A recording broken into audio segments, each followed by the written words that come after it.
Hello and welcome to this video. My name is Cloud, or Cloudy as you please, and we are playing Battlefleet Gothic Armada 2. As you can see, this is now the Imperial campaign. We are on turn 83 and have progressed some in the story already. Now this first video will be an introduction to the game itself. I will not talk too much about the lore because that's just too vast to talk about in a single video, but I will try to explain the game mechanics and how it works. If you already know the game itself, then probably this will not have too much new information for you. However, there might be some that you have missed. If you haven't seen the game yet, then I definitely recommend to watch, and maybe you can learn how the whole game works and if it's interesting to you. So let's just jump right into it. The game has two major parts. One is the strategic part, where you control your systems and sectors and create ships and fleets, and just where you essentially command everything. And the other part, which is probably the more interesting part, is the tactical part, where you fight it out with the enemy fleets. So how does the strategic part work? First of all, you need to control systems and whole sectors to generate income. This income, as you can see, is used to buy new ships, new fleets with their leaders, and it's also used to upkeep your existing fleets and ships. There is also another use for the income, which is upgrading planets. This is the very first planet or system that you will actually gain in the campaign as the Imperium, and it has various attributes. For instance, you can see here that it will generate 10, then 20, then 40 resources per turn, and it will increase your troop regeneration. Now, the levels mean that as time progresses, you can spend again your income to upgrade the planet, first to level 2 and then level 3. This particular world has this negative attribute that it's unsustainable, which means it will take longer to upgrade. But there are all sorts of attributes that a world can have. These differ on each system and are set by the campaign itself. Another use for your resources is defensive structures that you can see. For instance, in Cadia, I could buy minefields, which will delay an incoming invasion. I will talk about that later. Or you can buy defense platforms, which will... these are actually gun platforms that will be shooting at enemy fleets if the system is under attack. And there is a space station, which is a massive station with pretty good firepower and lots of health. This can be really helpful if you are struggling to defend your systems, but you can deploy it actually in every world because it needs to have this it needs to have an attribute which says, which allows it. Is the strategical position, I believe, which I can't find right now, but it's here somewhere, and that allows the planet to actually have a space station, or at least that's how it was before. I'm not quite sure if they have changed it with the patch, because I've just installed it right now, so I am not quite there yet with the new upgrades. Especially, I haven't tried the Space Marines since the nerf of boarding actions. So we'll see how that works out for us. But let's see. So this is income. This is basically your main resource that you need to keep an eye on. Right now, I guess I'm around halfway through the campaign, and this is pretty stable. As you can see, I'm earning 1,400, and my fleet upkeep is only 600 or so. So this is really not an issue. At the start of the game, this can be a bit of a problem because you don't have that many planets, and they aren't developed yet, so buying new ships and just paying for their upkeep is a pain, and then you have to decide which planets you can upgrade and which you cannot. For instance, I never upgraded this one because it's just a minor shipyard and it just wasn't that useful to me. But this is up to you what you spend on. There is one planet type which they didn't quite manage to make useful still, which is the agri-world. Some say it's good, some say it's not. I honestly haven't spent on them, and as you can see, my resources are just fine, so I guess it's not really worth spending on, but who knows, maybe in a future update. Okay, let's move on to the next part of the UI here, and what we can see, this is called battle plans. Battle plans you can either gain through certain planets or attributes of planets. This is one of them, called the listening post. As you can see, when upgraded to level 3, it will generate one battle plan every 4 turns. So later on you can have more of these listening posts on different systems, and yeah, I have 17 of these, which is quite a lot. What can you use battle plans for? Well, you can use this button and reduce the urgency bar, which I will talk about in a bit. The other option is, and let's just zoom out from this sector and go one that actually has an invasion. For instance, Groupena has an invasion coming in. The other option you have with it is that you can delay an incoming fleet by 1 turn for one battle plan, not battlefleet, sorry. So this is actually a resource that you can use to improve your chances when you are struggling to defend against a lot of invasions, or if you are struggling to advance in the campaign itself. And since I already started about the urgency bar or threat meter or whatever you want to call it, every turn this bar will increase by 1, and as you can see, when it reaches level 1, every enemy faction will have their threat level raised. The threat level you can see here for each faction. I believe we have everything unlocked now: Chaos, Eldar, Necron, Orcs and Tyranids. And the higher their threat level, the higher the chance that they will be creating new fleets, they will go to attack systems, repair their ships, or that they will launch invasions against your sectors.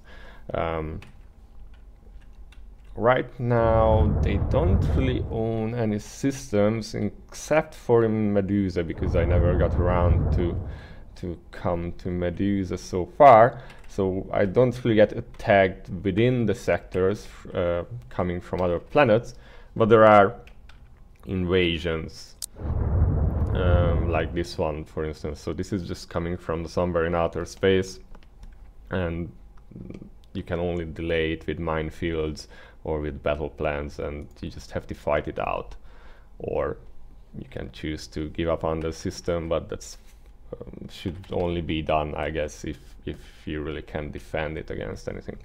So yeah, as every turn passes, this gets higher and higher towards the end, where it actually means that you have lost the campaign. I believe you can actually turn off this feature within the settings of the game, but I would say it just gives an extra feel to the campaign that you just can't mop around too long.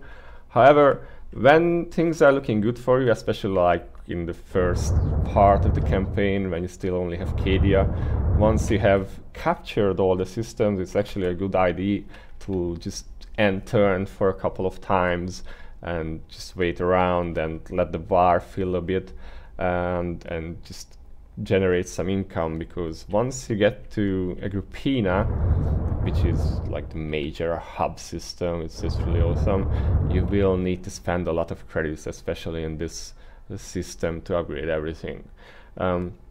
Also, of course, you can do this because there are story missions in the campaign, and doing these will reset the bar to 0. Like right now I have 2 story missions. One is actually a timed one and I only have 2 more turns to do it. When I do this, the bar will go back to 0, and so I will not have any penalty for moping around a bit. This lets you deal with incoming invasions and give you time to capture all the other systems in or sectors as it comes. Okay, so we have talked about this part. There is also the systems or sectors themselves give a bonus based on how many planets you own in them. For instance, a Groupena gives a bonus by reducing threat from all other factions, and also increases your critical assault chance. Then at level 2, when you control more planets, this bonus rises, and at level 3 this goes up even higher. Now the fun part here is you can see that this one actually says 13 per 14, although we are controlling all planets here in this sector, and I am told that this is actually a story mission because one of them is hidden, so I guess we will need to come back to this later. But there are other sectors where we control everything, and not this one it seems. Let's see, Chinchera. I think Chinchera is one where we have everything. Yeah, for instance, this says 8 per 8, and yeah, we get the full bonus. Also in this particular one, the bonus isn't terribly great. Now a little more on planets. Some of them have these kind of attributes, which means if you do not put in a fleet here, you will also the threat level of a certain faction will be raised by 1. In this case it's for Necrons, and as you can see in this system, the Necron threat level is 3. So this also resulted that we are having an invasion here. There is another type of planet which has a similar feature, which is this one. In this case, this says Drukhari Raids. So if you do not have a fleet here, every time you press and turn, there is a 20% chance that you will get an invasion. I had this triggered twice so far, and in both cases the fleet was around 800 or 800 to be precise. So it's not particularly dangerous if you compare to the 1600 coming from the Necrons, but it can be annoying when you are just trying to advance and it just pops a fleet out of nothing and just sends it at you. So it's something you have to deal with. Also, so you can choose to just station a fleet here that's not so strong maybe, or maybe if you are leaving behind some defensive forces, you can choose to station them at one of these planets. Also, while we are in the system view, you can see how much resource it generates, or well, actually you can see it for the whole system. If you select the system, not the planet, you can see how much production points it generates. It generates nothing because this does not have a shipyard. How much repairs your ships will get in this system, and how much troop regeneration they get. We'll get to these things in the description of the ships themselves. So this is important to see, because it can matter where exactly your ships are stationed and how fast you can get them back into the fight. In comparison, this is like the main system of this sector. You can see this generates a lot of income. It generates a lot of production points, which we will need to generate ships. It repairs the ships a lot, so you can have a near dead ship here, and it will be just repaired to full, and it regenerates 8 troops per turn, which is okay. It's not too bad. There are better sectors for this, and yeah, it's actually a pretty valid strategy to move out your ships to regenerate in certain sectors. For instance, right here our main ship with Admiral Spire, who was the hero of this of the 12th Black Crusade, and who has reappeared after 800 years in the warp. So this is our main character who will be who will have to be there in every story mission. So as you can see, he has been a bit better, not in terms of ship health, because that's already repaired up after a defense, but his troops on this Grand Cruiser are down to yellow, and even there it's almost half. And I have one invasion coming in here, and I have to do the story mission, so I will probably choose to delay this invasion and move Spire to this location, because if you check this location, here he will regenerate 24 troops. So this is how strong the Groupena sector is, that you regenerate 24 troops wherever you are, and that's just nuts. That's essentially filling up a cruiser from almost zero in a single turn. At the start, troop damage won't be a problem, but later on, when you fight like Tyranids, you will see your troops dropping really fast. I think this is as much as you can tell about systems and sectors. You can move, you can scroll, you can use the scroll button in your mouse to zoom out, to view all the sector map, and you can use the same to zoom in. There's also this screen which shows you basic information about the sector. You can see that right now I'm controlling 13 systems within the sector out of the 14. The second view is that I have 2 invasions coming in. The third option is that I have 3 fleets in the system. The fourth is the production points which my shipyards have, and I will talk about that when we are looking at ships. And the fourth is, I believe this is new actually, it wasn't there before the patch. This means I have 4 planets that could be upgraded within this sector.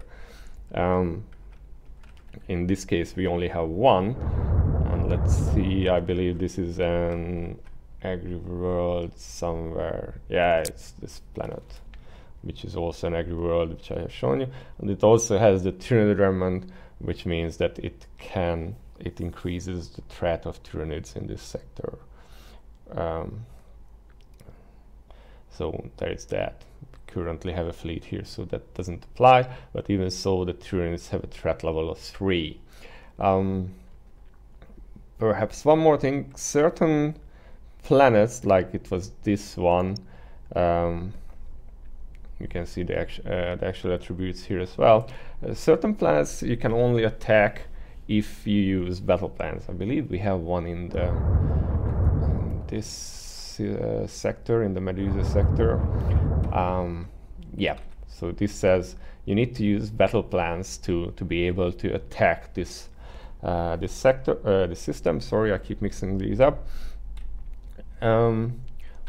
What you need to know is that even though you are not able to attack here, the enemy faction that's controlling this system will be able to move ships out of it, and it will be able to generate like minefields, space stations. You can see it has a minefield, and it has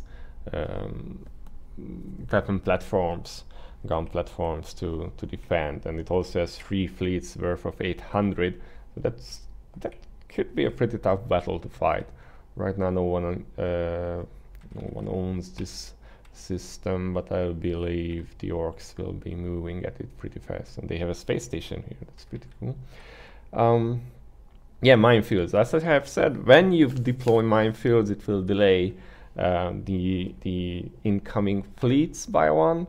Meanwhile, if the AI deploys a minefield, this will mean that you can only use 2 fleets to attack in this system. As you can see here, I could deploy 3 fleets when attacking, but because this system has a minefield, here I would only have 2.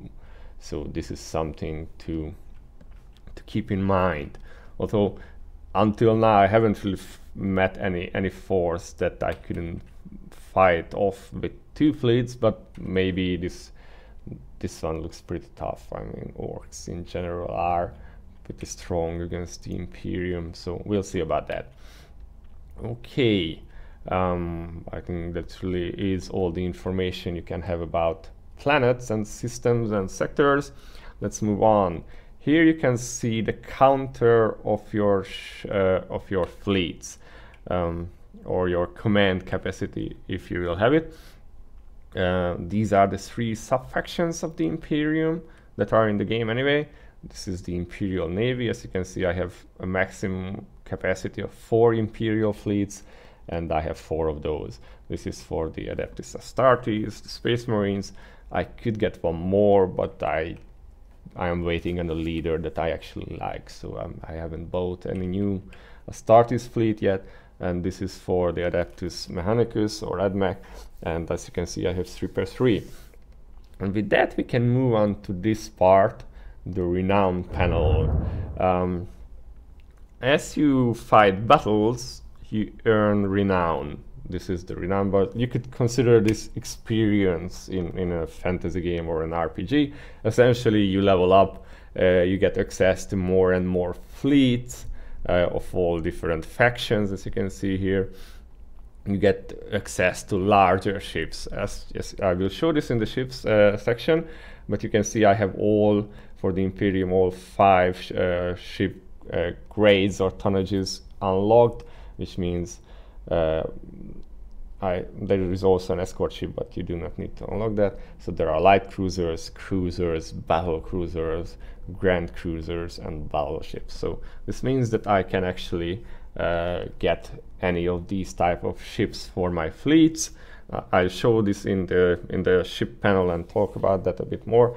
You just have to know that as you level up, you will keep unlocking these. Battleships needs level 9, which I just reached a while ago.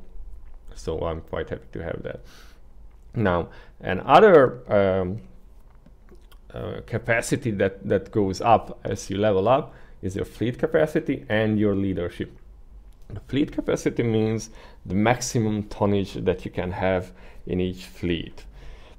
It does say that actually if you hover over it, this means that each ship has a tonnage, which is its value.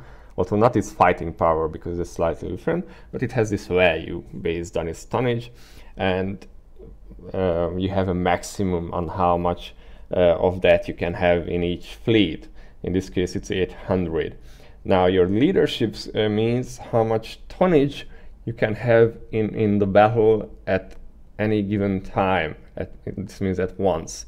This is important because, as you can see, the fleet capacity is 800, but the leadership is only 1200, which means if I attack another system with 2 fleets of 800, I will not be able to fill the whole 1600 tonnage of my fleets. Some ships will be staying outside of the battle, and they will only join if either one of my ships is destroyed or leaves the battlefield.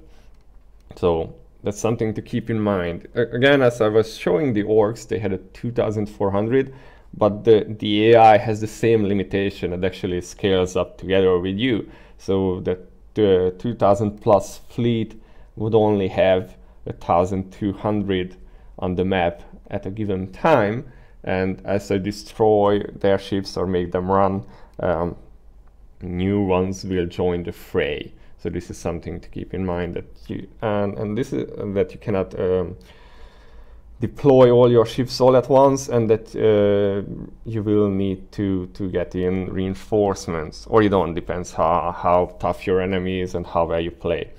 One more thing you get as you level up are essentially skill points. They have 3 tiers, which means, I will also show this, but your ships can level up as well. They gain experience, they become better at pretty much everything they do, and these kind of talent points or skill points or perks, whatever you want to call them, will only apply if your ship is actually at the right level. As you can see, some will only apply at level 3 or higher. So new ships may not have all your upgrades yet. Also, some of them actually have, as you can see here, it says applies to all ships, which means all of your ships will actually get this bonus. But for instance, this one, this only applies to adapt to start to use flagships. So you have to keep in mind when you look up which bonuses you want to get for your fleets, that not all of your ships will be able to use this. This one, for instance, is only battleships. One additional assault action when using lightning strike, but only for your battleships. So that's a bit so-so. That's why I never got it actually. There are also some skills that you need to control a certain planet for. This is marked with this white bulb icon here, and you need to level that certain planet to level 3 to unlock that given skill. There should be, you need to be controlling one here. This we already control but haven't unlocked, and you also need to control one planet for here. So essentially I need to get at least 2 more planets with these kind of upgrades. I believe Medusa is one of them. Yeah, research station chapter relic. So if you control this system and upgrade this station to, or this planet to level 3, you will be able to get that particular perk. You still have to pay the points, but you can get the perk. Okay, so I think that's all about system sectors and the view that you have here. So let's get into the more exciting part, the fleets themselves. Hey guys, originally I had planned to record the whole introductory and information guide video in one go, but apparently it became a bit too long and my voice started failing me towards the end. So I decided to scrap the second part and just make a second video about fleets and ships instead. So please look forward to that one. I will eventually upload it together with this one, and you will be able to view it right away. Initially it was a good 40 minutes, so expect a pretty good explanation for this. Okay, keep up the good spirit then, and see you there at the next video. Thank you, bye bye.